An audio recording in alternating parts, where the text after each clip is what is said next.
Dear learners, welcome to NIOS. I am Anjali Bajpayee, Professor Faculty of Education, Banaras Hindu University, and today we will discuss about concept mapping in science. A concept map is a two-dimensional graphic or schematic diagram illustrating the interconnections and often the hierarchy of a particular concept or a topic. If we have to define concept map, we can define as concept map is a visual illustration displaying the organization of concepts and outlining the relationship among or between these concepts. This definition was given by Hoffman and Nowak in 2003. Another definition of concept map is it is a two-dimensional hierarchical node-like diagram that depicts verbal, conceptual or declarative knowledge in succinct, visual or graphic form given by Houghton et al. In 1993. Now, after the definition, we can say what is a concept map. We can say that a concept mapping is a pedagogical technique to help students see explicitly how new concepts can be related to previously learned concepts. This technique is based on Ausubel's theory of meaningful verbal learning. Meaningful verbal learning means that you have to relate previously learned concept to the new concepts, and if we can give them in a relation to the students, then the students will be able to understand the new concepts better. This was on the basis of what Nowak et al. Gave in 1981. Concepts maps are tools for organizing and representing knowledge. They include concepts, usually enclosed in circles or boxes of some type, and relationship between the concepts or prepositions indicated by connecting line between the two concepts. The idea of concept mapping is based, as previously mentioned, on meaningful verbal learning theory of Ausubel 1960. That is, the prior knowledge is important for learning new concept. If the new concept are linked with prior learning and taught to the learner, he can relate it better and learn it more permanently. And that is what Ausubel said, that for a new learning to be meaningful, it has to be linked with the previously learned knowledge. It was developed by Joseph D. Nowak and his research team in Cornell University in the 1970s. A concept mapping is a technique used to organize information or thoughts. Concept mapping is a visual representation of an individual's knowledge structure on a particular topic. It delineates individual differences in learning, that is, everyone learns things differently based on their basic cognitive structure. It can be used to stimulate the generations of ideas, to aid creativity and for brainstorming. It is very suited for studying science. A concept map or a conceptual diagram is a diagram that depicts suggested relationship between concepts, and a concept is what our mind feels about anything, any particular topic, any particular object.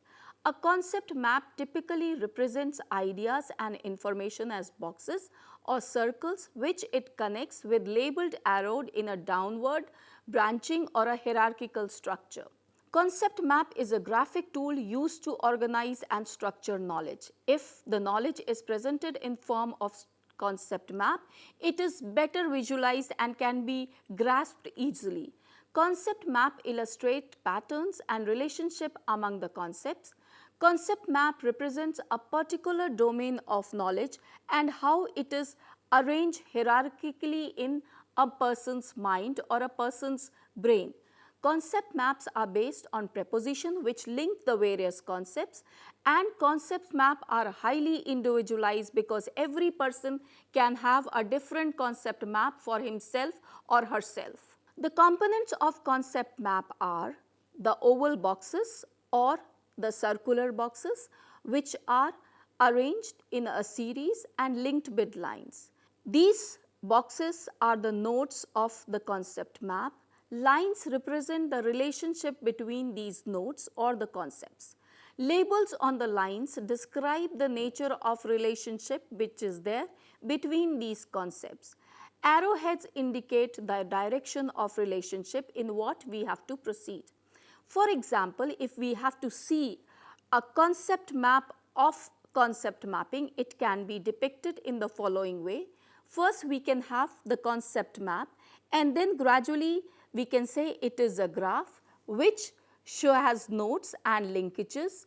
These nodes represent the concept and the lines represent the linking words, and the linking words can be explained by the relationship between the pairs which are there.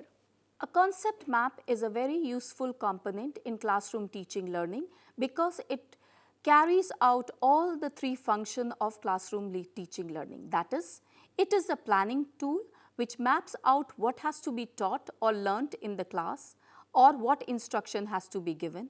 It is a learning tool which maps out the basic concept to reinforce knowledge being learnt for the learner, and it is the evaluation tool which validates the learning outcomes by mapping out what has been learnt or recording or noting what has been learnt. So, it carries out all three functions of a classroom teaching learning, that is planning, learning or processing, and evaluation or assessing.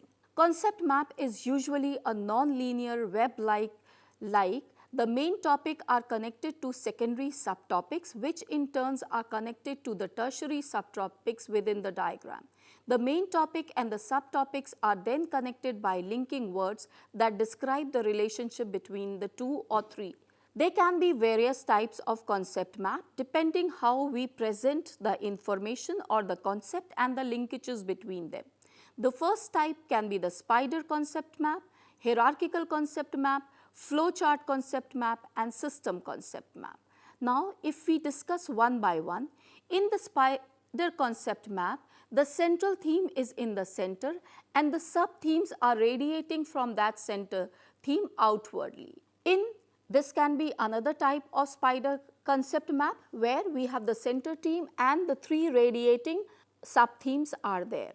The other form of concept mapping is the hierarchical, where we have the main concept first and from that in the hierarchical order the sub-concept deviate. Second level we have the second level of sub-concept, and the third level we have the tertiary level of sub-concepts. Then these concept mapping can also be in form of flowchart, which is linear. One by one we can go from one concept to another, which is linked in a linear form, in a linear fashion. First we come to first concept, then we come to the second concept, then we come to the third concept, and then we come to the fourth concept, and so on. Another form of concept mapping, as we have mentioned earlier, is the system type concept mapping, where it is closed. The input begins from one side and it comes in the form of output from the other side. It is a closed system where the things enter from one side and they go out from other side.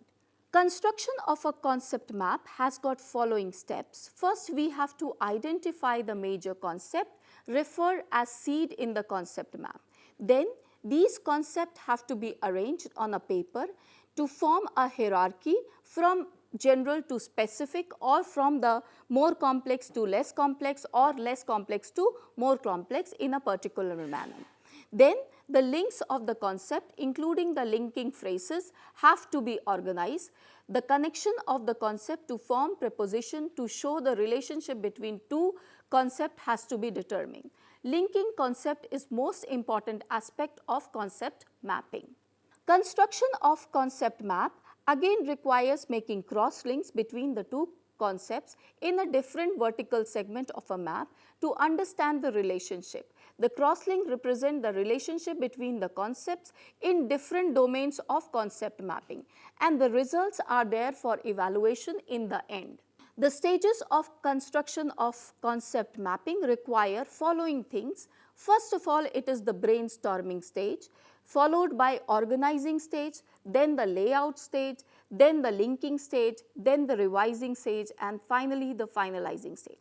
Now we can discuss this one by one. The brainstorming stage of concept mapping deals with listing all the terms and concepts associated with the topic of interest. Then we have to write in one word or phrases and note them properly. You don't have to worry about the redundancy because there may be many things which are noted many times.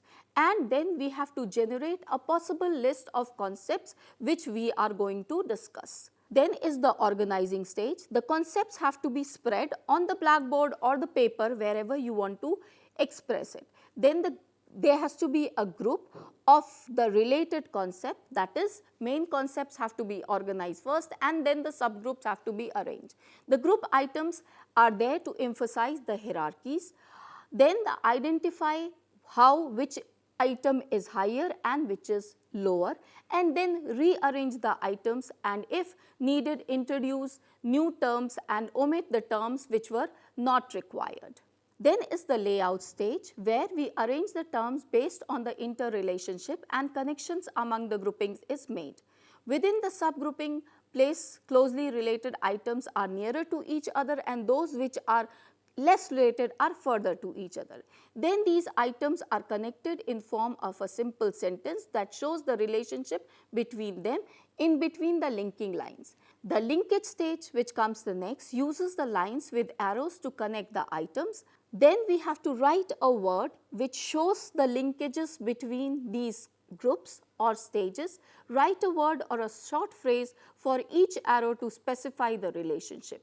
Many arrows can originate or terminate at important concepts. That is not at all there that we have to have only one arrow from one concept. There can be many arrows from a concept. Next is the revising stage where carefully we have to examine the draft of the concept map that we have prepared. We have to rearrange the concept to emphasize organization and appearance, and next we have to remove or combine the terms which are there or which are redundant, and then we can add color to different fonts at various stages to make the concept map more attractive. Then is the finalizing stage where we have to finalize the arrangement of items that convey the better understanding.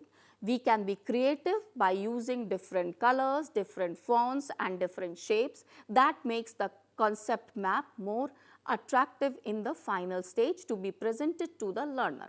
Then how we can evaluate the concept mapping. First of all, we should see the accuracy and thoroughness, that are the concepts and relations correct.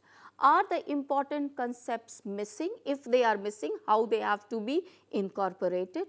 Are any misconceptions there in the map? If those misconceptions are there, they have to be clarified before finally presenting the map. Second level is organization. Does the map show hierarchy? Does it have a title? That is, whatever it is representing is represented in a proper organized way. Next, the appearance of the map has to be orderly, it has to be neat, it has to be colorful. The cross linkages should not appear dirty or overlapping.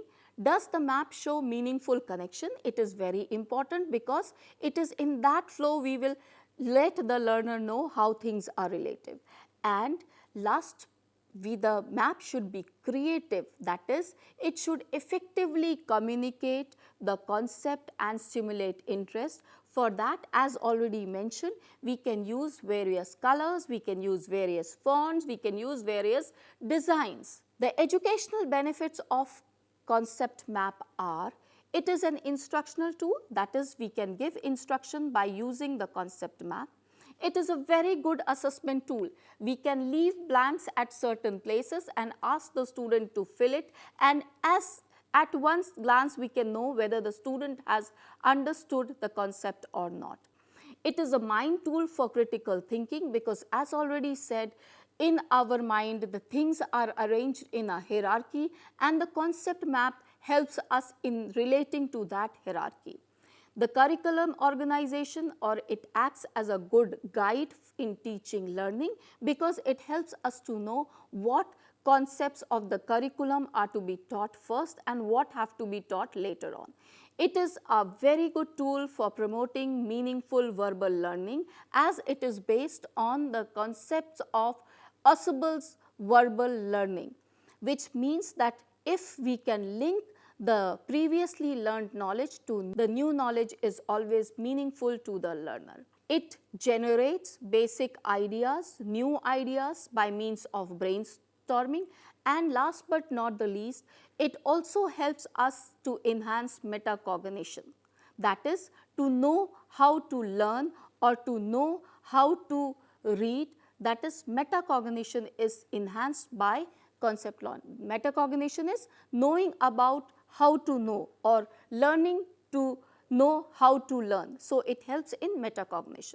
The advantages of concept map are that it enhances clarity of relations between the various concepts, so the learner is able to learn better.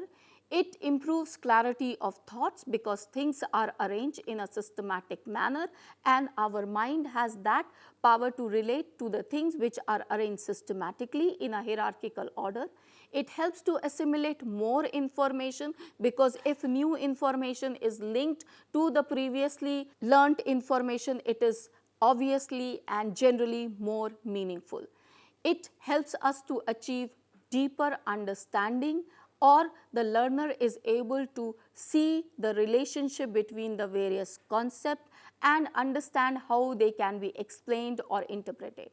And because it is in a pictorial form, it improves memorization. Then it also improves coherence between the various complex, and by improving coherence, it improves or influences knowledge construction. We are able to construct new knowledge based on the previously learnt knowledge. And because it does that, it also improves understanding and learning, and it is very easy to use and implement. A simple blackboard is required to make a concept map and show the pictorial representation to the children. And what happens? The participants are more focused because the representation is pictorial. It generates data that can be interpreted qualitatively or quantitatively. It clearly defines the central idea of any topic or theme by presenting it in a graphical or a pictorial form. Concept map identifies complex relationship between issues, factors, as it is in a graphical format which can show the relationship by lines.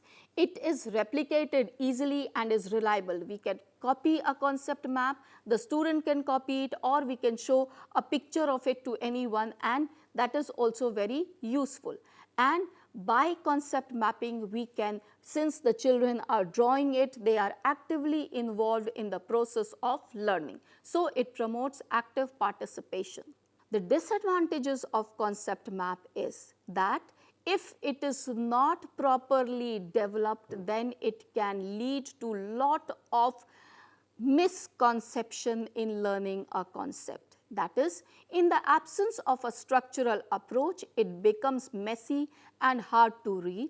It is not good for inclusion of detailed information, because if you write too much on the concept map or the graph, then it becomes messy and things are not clear. It is hard to identify all the relationship between concepts, and many times the relationship are missed because in that concept map we cannot draw too much of information at once. And to practice a concept map, to develop a concept map, to use a concept map, an experienced facilitator is required.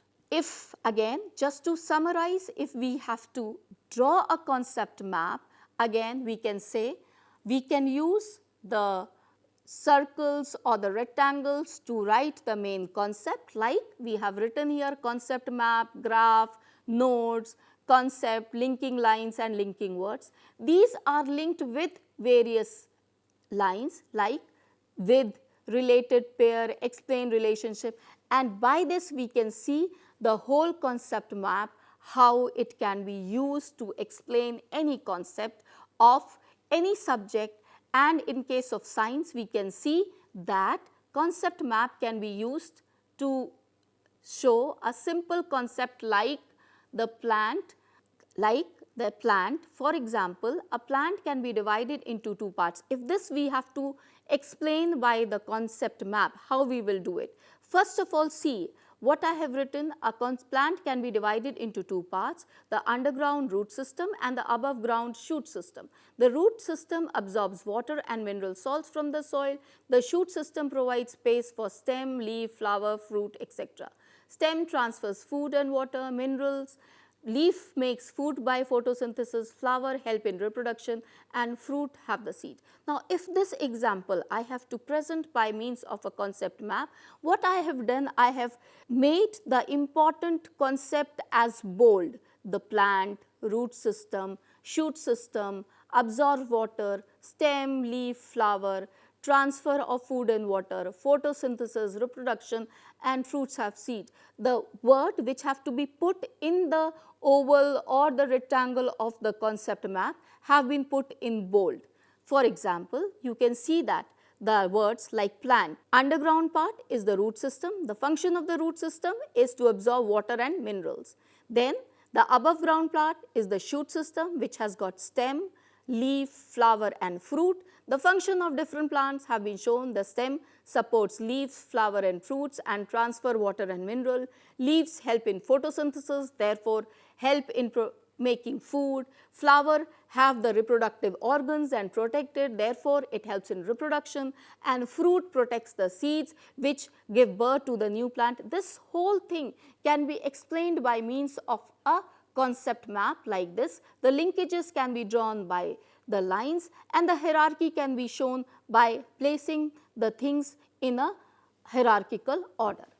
Another example can be the spider concept map, where the central idea is the solar energy which gives form to other types of energy, that is, we can conserve solar energy and give light energy, we can conserve solar energy and give heat energy, we can conserve solar energy and give mechanical energy, and we can conserve solar energy and give chemical energy. So, this is again the central point is the solar energy from which the various other forms of energy can originate. Therefore, we can say a concept map is a very useful tool for teaching science, because in the science things have to be presented systematically in a systematic order. The concepts have to be linked properly so that the mind mapping is done in the child's brain, and since the concept map uses previous knowledge to link new knowledge, therefore it can help the student to remember any concept for a large time and help him to understand it and implement it when needed. Thank you.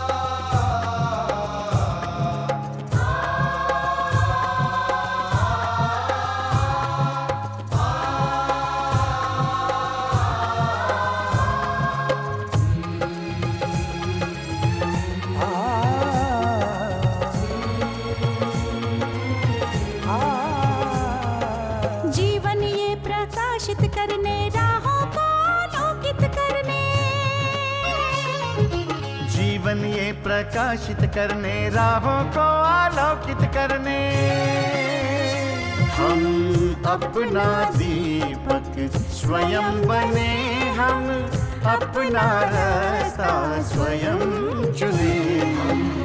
अपना दीपक स्वयं बने, हम अपना रास्ता स्वयं चुने। जीवन ये प्रकाशित करने राहों को आलोकित करने।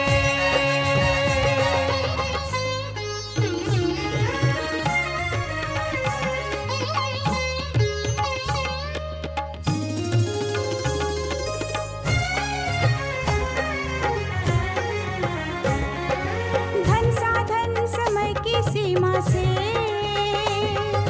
विद्यालय जो मुक्त हो,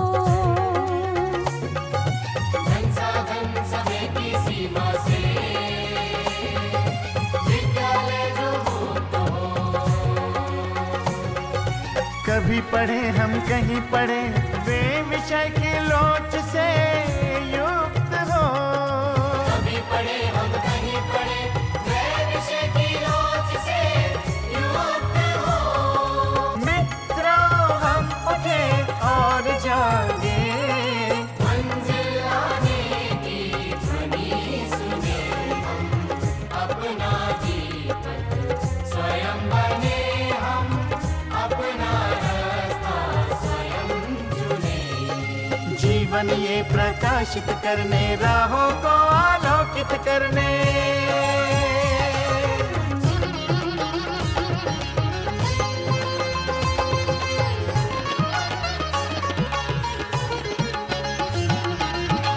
राष्ट्रीय मुक्त विद्यालय का है द्वार खुला सबकी खातिर। शिक्षा परीक्षा का अवसर एक बार ही क्यों मिलता फिर। शिक्षा और परीक्षा का अवसर एक बार ही क्यों मिलता फिर। दुनिया में इसके केंद्र बहुत, कोई मन चाहा केंद्र चुने हम, अपना दीपक स्वयं बने हम, अपना रास्ता स्वयं चुने। कोई मन चाहा केंद्र चुने हम, स्वयं बने हम,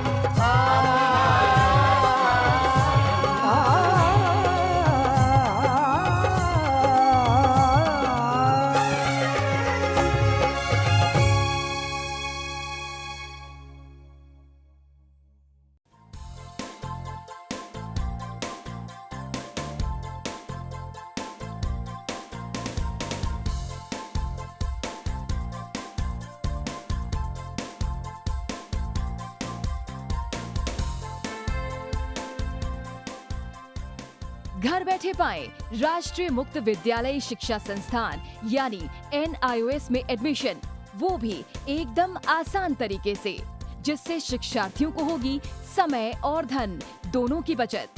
NIOS से शिक्षा कभी भी कहीं भी। शिक्षार्थियों, क्या आप जानते हैं NIOS में एडमिशन लेने का सरल और सुगम तरीका, जिससे शिक्षार्थियों को ऑनलाइन प्रवेश लेने में सहूलियत मिलती है। NIOS में प्रवेश की प्रक्रिया पूर्णतया ऑनलाइन है। शिक्षार्थी घर बैठे इंटरनेट द्वारा प्रवेश के लिए सबसे पहले NIOS की वेबसाइट www.nios.ac.in पर लॉगिन करें। अपना ईमेल आईडी और पासवर्ड डालकर अपना पंजीकरण करें। पंजीकरण के बाद लॉगिन करने पर ऑनलाइन प्रवेश हेतु आवेदन पत्र खुलेगा। आवेदन पत्र को निर्देशानुसार भरें और प्रिंट आउट लें। इस प्रिंट आउट पर अपनी फोटो संलग्न करें। ऑनलाइन प्रवेश के लिए शुल्क हेतु भुगतान के तरीके हैं: क्रेडिट कार्ड के द्वारा, डेबिट कार्ड के द्वारा, राष्ट्रीयकृत बैंक के ड्राफ्ट के माध्यम से, जो कि सचिव NIOS नई दिल्ली या नोएडा के पक्ष में देय हो।